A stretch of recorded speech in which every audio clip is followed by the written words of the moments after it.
ഇതൊക്കെ ഒരു കോണ്ടന്റ് ആണോന്ന് ചോദിച്ചു കഴിഞ്ഞാൽ എനിക്കറിയത്തില്ല. ഹലോ, ഇന്നത്തെ വീഡിയോ എന്താന്ന് വെച്ചാൽ നാട്ടിലുള്ള ആൾക്കാരൊക്കെ മിക്കവരും ചോദിക്കാറുണ്ട്, നീ അവിടുന്ന് എന്താ വാങ്ങിച്ച് കഴിക്കുന്നേ, അല്ലെങ്കിൽ നാട്ടിൽ കിട്ടുന്ന സാധനങ്ങളൊക്കെ ഇറ്റലിയിൽ കിട്ടുമോ എന്നുള്ളത്. ഞാൻ സൂപ്പർ മാർക്കറ്റിൽ പോയിട്ട് ഇത്രയും സാധനം വാങ്ങിച്ചിട്ടുണ്ട്. 1 by 1 ആയിട്ട് കാണിച്ചായിരുന്നു. ആദ്യം തന്നെ നമ്മൾ ഗ്രേപ്സ് വാങ്ങിച്ചു. രാവിലെ എപ്പോഴും അവക്കാഡോ സ്മൂതി കഴിക്കാറുണ്ട്, അതുകൊണ്ട് അത് വാങ്ങിച്ചു. രാവിലെ കഴിച്ചില്ലെങ്കിൽ 4 മണിക്കാണെങ്കിലും ഒരു നേരം കഴിക്കും ഞാൻ, പാലിനുള്ളിൽ ചെല്ലാനും പിന്നെ കുറച്ചെന്തെങ്കിലും നല്ല കാര്യം ഉള്ളിൽ ചെല്ലാനും. പിന്നെ ബെറില്ലയുടെ ഒരു പാസ്തയുടെ ഇത് വാങ്ങിച്ചിട്ടുണ്ട്. പാസ്തയിൽ എന്താണ് മിക്സ് ചെയ്ത് കഴിക്കുന്നതെന്ന് കാണിച്ചു തരാം. നോർമലി ഈ സാധനങ്ങളൊക്കെ ഇവിടെ ആൾക്കാർ ഇറ്റാലിയൻസ് തന്നെത്താൻ വീട്ടിലുണ്ടാക്കുക ചെയ്യുന്നത്. ഇത് മൂന്നുമാണ് ഞാൻ വാങ്ങിയത്.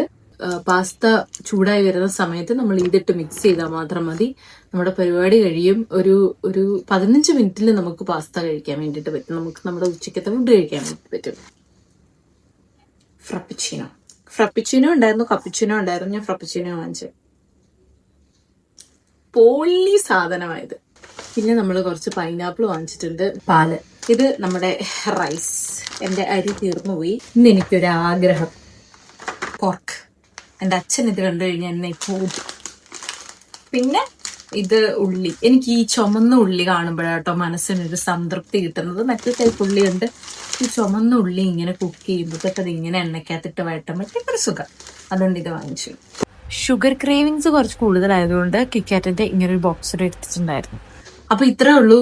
ഇതൊക്കെ ഒരു കോണ്ടന്റ് ആണോന്ന് ചോദിച്ചു കഴിഞ്ഞാൽ എനിക്കറിയത്തില്ല. കാരണം എനിക്ക് എഡിറ്റ് ചെയ്യാനും വോയിസ് ഓവർ കൊടുക്കാനും ഒക്കെ ഭയങ്കര മടി. അപ്പൊ ഞാൻ വിചാരിച്ചു, അപ്പൊ ഇത്രേ ഉള്ളൂ. Thanks for watching. ബൈ.